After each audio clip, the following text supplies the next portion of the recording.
एक परमात्मा के ऊपर विश्वास रखना। अगर कोई इंसान जैसे मर्जी मेडिटेशन करता है, जिस मर्जी नाम का रटन करता है और चाहे नहीं भी करता, लेकिन अपनी जिंदगी में सुख या दुख के टाइम एक भगवान से विश्वास उठा के अपने बनाए हुए किसी भगवान, अपने मन के परसेप्शन के किसी आइडल या अपने मन के बनाए हुए किसी खास तीर्थ के ऊपर या किसी बंदे को ही अपना खुदा भगवान बना के, बंदे को मीन्स गुरुजी बोलते हैं मनमुख होए बंदे दा बंदा। अगर किसी इंसान को भी अपना कुछ मिडल मैन बना के वो वर्शिप कर रहा है तो वो एक परमात्मा से नीचे गिर गया। अगर इस सृष्टि में कोई भी चीज को वर्शिप करे अपने दुखों से छुटकारा पाने के लिए या किसी भी सुख को प्राप्त करने के लिए या जो यूनिवर्सल गॉड भगवान जी हैं उसको पाने के लिए भगवान जी की सृष्टि में किसी एक चीज से वर्शिप करने लगे तो ये ऐसे हो जाएगा जैसे खसम छोड़ दूजे लगे डुब्बे से बन जा रहा। गुरु जी बोलते हैं आपी ने अब साजियो आपी ने रचियो नाऊ। आशा दीवार में सिख लोग इसको रोज सुबह गाते हैं और समझते हैं। आशा दीवार की पहली पौड़ी में आता है कि आपी ने आप साजियो आपी ने रचियो नाऊ। भगवान ने अपने आप को बनाया और अपना नाम रखा।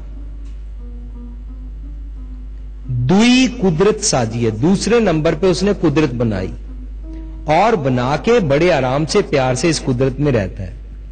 लेकिन अगर हम भगवान की बनाई हुई इस क्रिएशन में किसी भी चीज को वर्शिप करने लगे तो वो दुई होगा, that will be secondary. The primary, the first one is God. So we are not suppose to worship anything on this universe.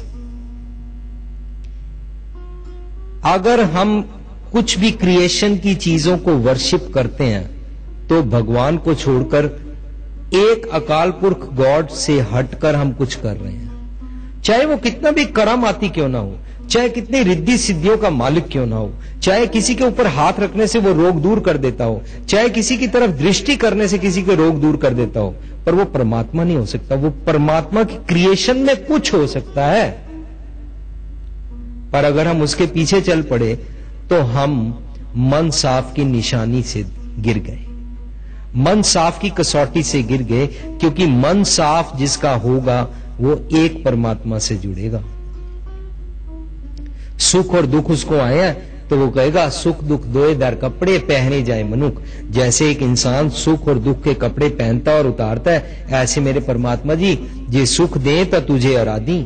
अगर मुझको सुख दोगे तो भी मैं तुम्हें याद करूंगा, लेकिन अगर मुझको दुख दोगे, जे दुख दे जे सुख देता तुझे आराधी, दुख भी तुझे त्याई, मैं दुख में भी तुझको याद करूंगा। पर ऐसे नहीं है, अगर लोग मेरी उपमा करेंगे तो मैं सोचूंगा मैं आस्तिक हूं, और अगर लोग मेरी निंदा करेंगे तो मैं सोचूंगा मैं नास्तिक हूं, और अगर लोग मेरे को पत्थर मारेंगे तो मैं सोचूंगा मुझको धर्म का काम छोड़ देना चाहिए। तो मैं एक परमात्मा से टूट गया। लेकिन अगर जो लोग सलाहे तो तेरी उपमा, अगर लोग मेरी वाह करेंगे कि मैंने भगवान के बारे में कुछ बोला तो मैं समझूंगा भगवान जी आपके बारे में उपमा कर रहे हैं।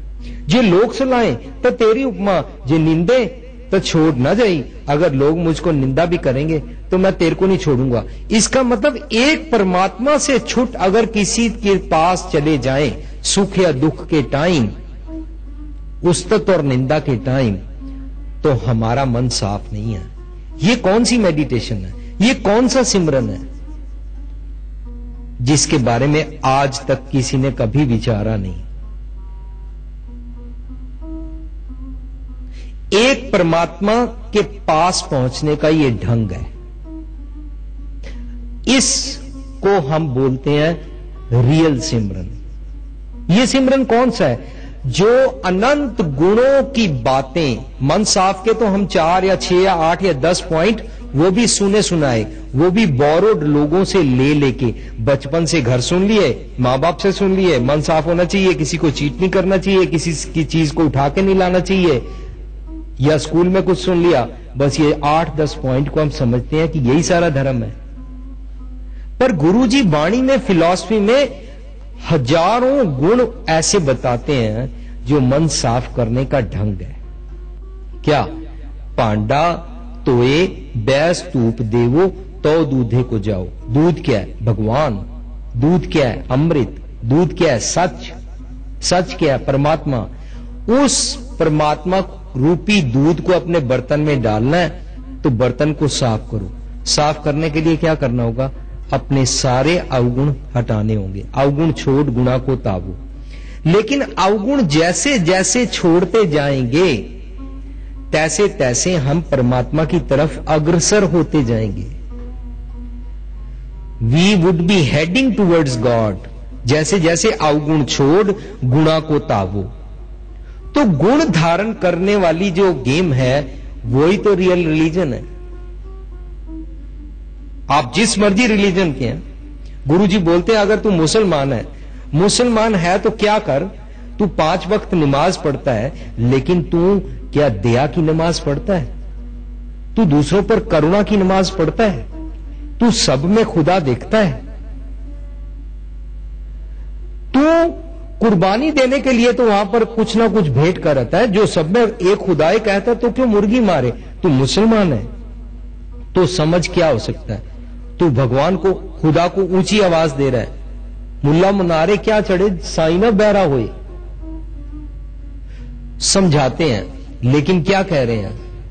साईं तेरे अंदर है, तू उससे बात कर। फरीदा जंगल जंगल क्या पवे वणकंडा मोड़े, वसीरा भियालिया जंगल क्या टूंडे। तेरे को उसको आवाज नहीं मारनी पड़ेगी। अगर ये बात हमको समझ में आ जाए तो हम लाउड स्पीकर लगा लगा के लोगों को सोते हुए या पढ़ते हुए बच्चों को डिस्टर्ब नहीं करेंगे। हम सारी सारी रात लाउड स्पीकर लगा के लोगों को तंग नहीं करेंगे। पता नहीं क्या बात है, भारत में सारे लोग ही अपने धर्म का ऊंचा ऊंचा लाउड स्पीकर लगाते हैं और भारत से ही धर्म पंख लगाकर उड़ गया है। क्या बात है? यहां के सड़कें और लाइट के थंबे तक को भी रोज धर्म सुनाई दे रहा है, पर यहां के इंसान भी धर्मी नहीं है। कारण क्या है? दूसरे देशों में तो ऐसे अलाउड नहीं है। अगर दूसरे देशों में ऐसे लाउड स्पीकर लगाया जाए और एक इंसान घर में बीमार पड़ा हुआ है और एक इंसान हॉस्पिटल में बीमार पड़ा हुआ है, तो लॉ उसको इलीगल करार करता है। लॉ उसको क्राइम करार करता है कि एक इंसान सो रहा है और तुम लाउड स्पीकर से जबरदस्ती उसको तंग कर रहे हो। तो ये जो अवगुणों को छोड़ते जाना और निर्मल जीवन मन साफ का करना, अवगुण छोड़ गुणा को तावो, वरना कर अवगुण पछताए हुए जीव, ये जो हम समझ रहे हैं, ये वाला मेडिटेशन क्या है? हम सोचते हैं हमारे धर्म का आज दिन है तो आओ जी आओ, हम 500 घोड़े 600 हाथी और बैंड बाजे लेके आ जाएं और उसके साथ हम सड़कों पे जाएं, जिसको कभी लोग बोलते हैं जुलूस है। तुमको अपना ये दिखाना है, मुबारक है तुम्हारे को आज अपने गुरु, अपने उसकी याद मनाने का दिल कर रहा है, लेकिन ये तो सोचो कि वो लोगों के साथ करुणा करते थे। वो तो कोड़ी की झुग्गी में जाकर उसकी सेवा करते थे। लेकिन तुम कह रहे हो क्योंकि उसके नाम पर यहां से प्रोसेशन निकल रहा है इसलिए तुम्हारी एम्बुलेंस यहां से जा नहीं सकती और लोग वहां पर मर जाते हैं। ये सब कुछ क्या है? कुछ सोचे हम कि हम एक कॉर्नर पर 26 जनवरी की तरह कुछ कर सकते हैं जहां से लोगों को डिस्टरबेंस ना हो और जहां से शोर लोगों को डिस्टर्ब ना करे, जहां पर कोई इंसान अगर ब्लड प्रेशर जिसका हाई है और जिसका हार्ट ट्रबल का ऑपरेशन हुआ है और जो बहुत नाजुकता में पड़ा हुआ है, उसको डिस्टर्ब हम ना करें। ऐसा कुछ हो सकता है? हम तो बैंड बाजे बजा बजाकर ऊंचा ऊंचा लोगों को धर्म के साथ जोड़ना चाहते हैं, पर कोई भी तो नहीं जुड़ रहा। ये कौन सी मेडिटेशन है? ये कौन सा नगर कीर्तन है? ये कौन सा जुलूस है? ये कौन सा धर्म है जिसमें सड़कों पर घूम घूम के लोगों को बताना पड़ता है? सड़कों पर घूम घूम के बताने की बजाय सच तो अपने आप लोगों के हृदय तक चला जाता है। काश सच को प्रचार करने का ढंग होना चाहिए। और वो ढंग क्या है? लोगों को बताएं नहीं, वैसे बन जाएं। स्कूल में लिखा था अगर तुम बच्चे को बताना चाहते हो कि एक टांग के ऊपर खड़े होने से गिर जाते हैं, तो बच्चे को मत बोलो कि एक टांग पर खड़े हो। मालूम है क्या करो? बच्चे के सामने 2